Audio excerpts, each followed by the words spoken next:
de se livrer à des séances au cours desquelles elle communique avec les morts. Elle rentre en contact avec son défunt mari et d'autres esprits positifs pour leur demander de la protéger contre les mauvais esprits. Les bons esprits lui répondent à travers une planchette, une sorte de Ouija magique. Elle comprenait bien les messages qu'elle recevait, mais elle ne faisait pas ça seulement pour elle. Elle voulait aussi aider sa famille et beaucoup d'autres gens. Sarah crée des monuments à la mémoire des victimes d'armes à feu. Mais malgré tous ses efforts, les esprits de ses victimes continuent à la hanter.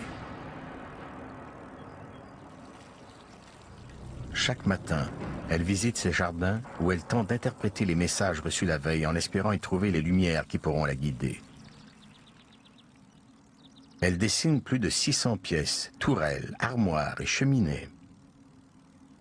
À mesure que la fortune Winchester augmente, elle continue d'agrandir sa maison. Très souvent, elle démolit pour tout reconstruire en plus grand.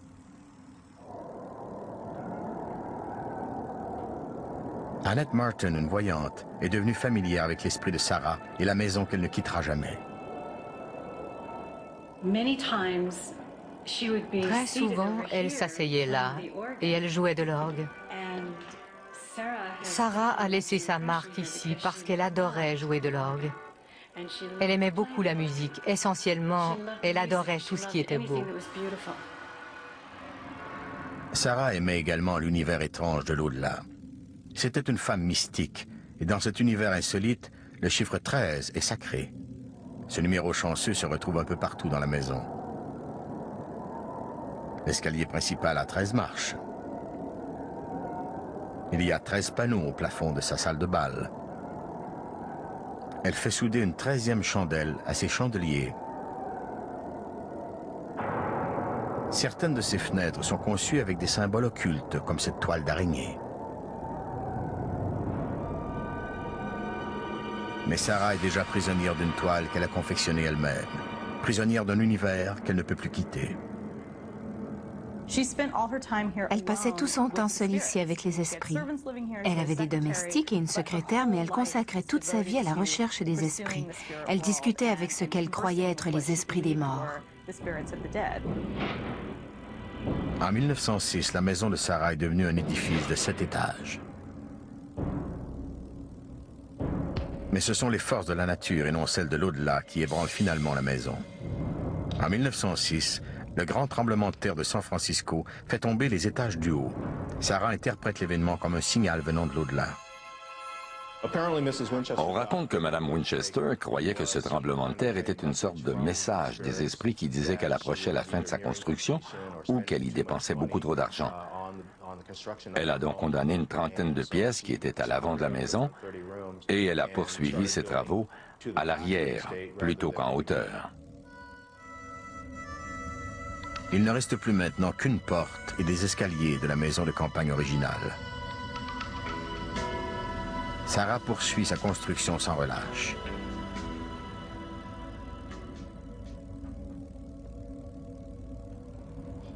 Pour les gens de l'extérieur, elle représente un mystère, une sorte de silhouette perdue dans l'ombre, terrée derrière des centaines de murs.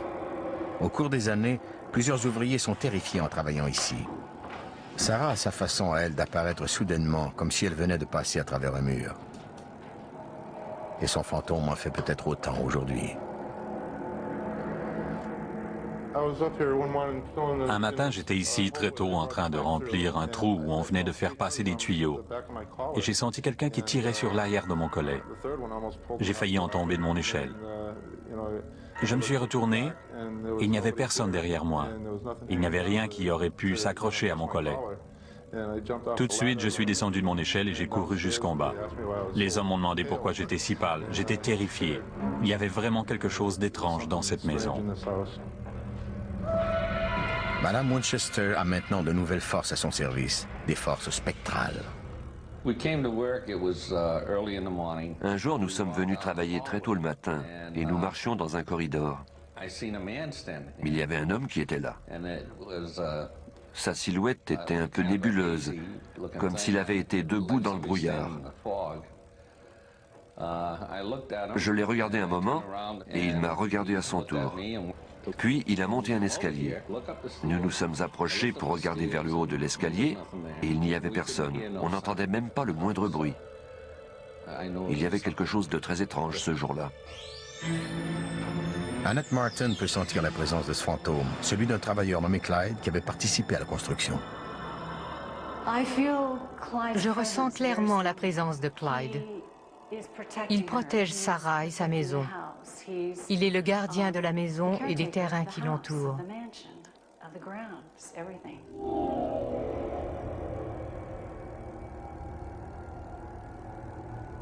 Il dit que Sarah et lui étaient de très bons amis. Elle cherchait la compagnie d'un homme et il s'est approché d'elle pour lui parler.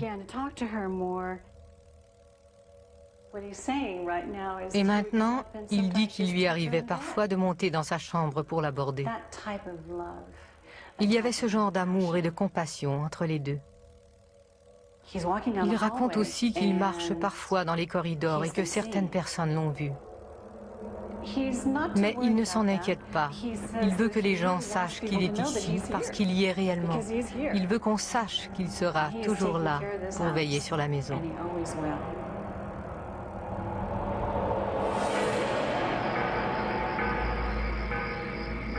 Les esprits étaient appelés chaque soir lorsqu'on sonnait la cloche des Winchester.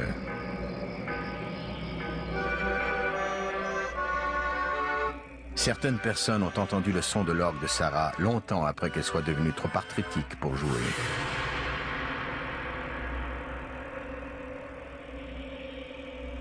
Au fil de sa construction, de nombreuses histoires de fantômes sont venues s'ajouter. Sarah s'est retirée dans son monde privé. Elle a construit un salon pour ses invités de l'au-delà. Et seuls les esprits pouvaient y entrer. Sarah se sentait très seule, parce que plusieurs femmes du coin n'acceptaient pas qu'elle puisse laisser son intelligence parler librement. Elle ne se cachait jamais derrière une façade. Elle disait ce qu'elle pensait et malheureusement, ces gens n'étaient pas prêts pour ça. L'isolement de Sarah est maintenant total. Elle se retire encore plus à l'intérieur de sa maison pour se mettre à l'abri des mauvais esprits, couchant dans des pièces différentes chaque soir. On raconte même que lorsque le président Roosevelt est venu lui rendre visite, elle l'a carrément chassé.